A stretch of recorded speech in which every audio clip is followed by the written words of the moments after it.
সেই সময় রেহান ক্যান্টিনে বসে বসে ওর বন্ধুদের আসার অপেক্ষা করছিল। ওর সামনের টেবিলে একটা খবরের কাগজ রাখা ছিল, যেটা পড়তে পড়তে ও বারবার খালি দরজার দিকে তাকাচ্ছিল।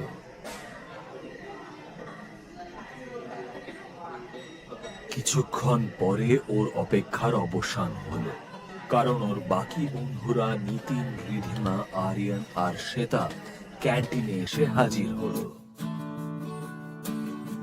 সবাই ওর সাথে এসে দেখা করে বসে জমিয়ে গল্প জুড়ে দিল। ভাই, তোরা আজকে নিউজ পেপারটা দেখেছিস? হেভি ইন্টারেস্টিং খবর ছাপিয়েছে কিন্তু। আচ্ছা, কি লেখা আছে ওতে?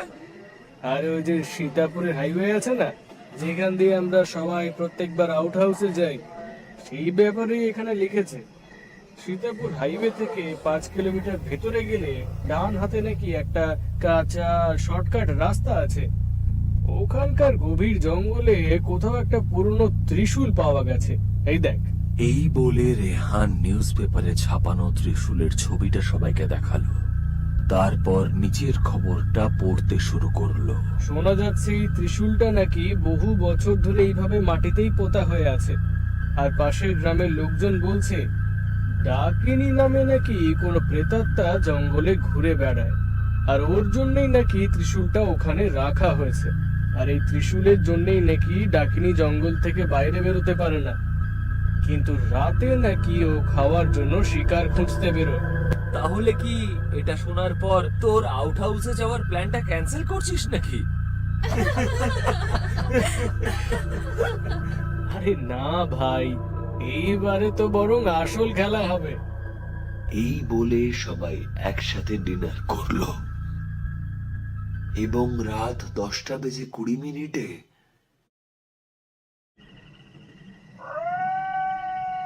ওদের গাড়িটা ঘন জঙ্গলের মধ্যে দিয়ে এগিয়ে যাচ্ছিল।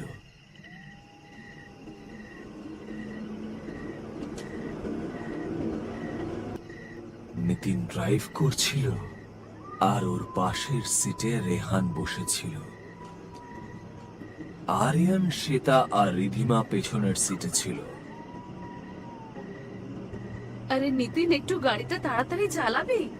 জঙ্গলের যে মোড়টা নিয়ে নিউজ লিখেছিল সেটা কিন্তু আসছে, তুই কিন্তু জোরে চালাবি ওই জায়গাটা। হ্যাঁ আরে রিধিমা, খবরটা তো মিথ্যেও হতে পারে, ওটা নিয়ে এত ভাববার কোনো দরকার নেই। আর তাছাড়া আমরা তো অন্য রাস্তা দিয়ে যাচ্ছি।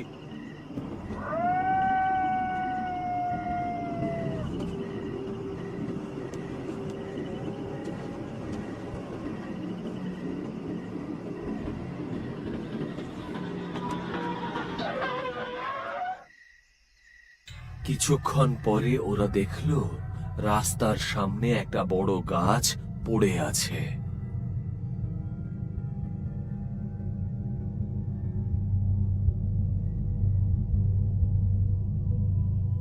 আর ডান দিক দিয়ে গেছে সেই রাস্তাটা যার ব্যাপারে নিউজ পেপারে লিখেছিল।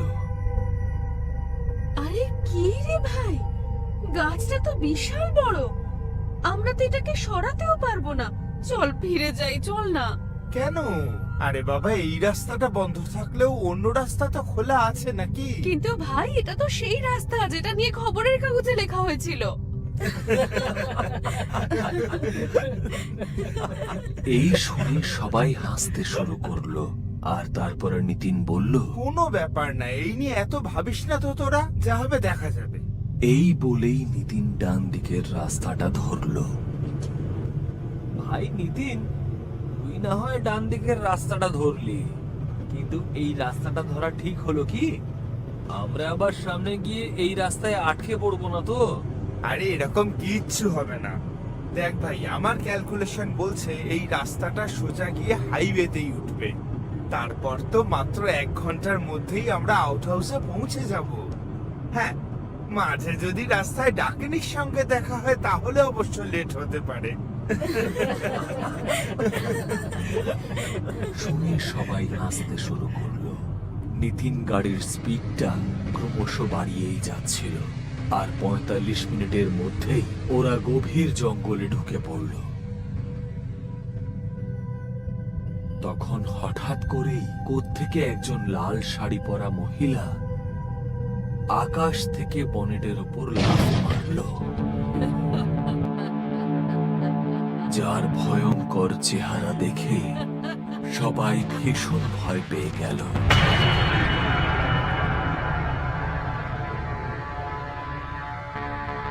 সবাই ভয় পেয়ে চিৎকার করে উঠল। সে গাড়ির বনেটের ওপর হাত পা ছড়িয়ে বসেছিল, চোখটা তার জ্বলজ্বল করছিল, তার লম্বা লম্বা কালো চুলগুলো হাওয়ায় উঠছিল।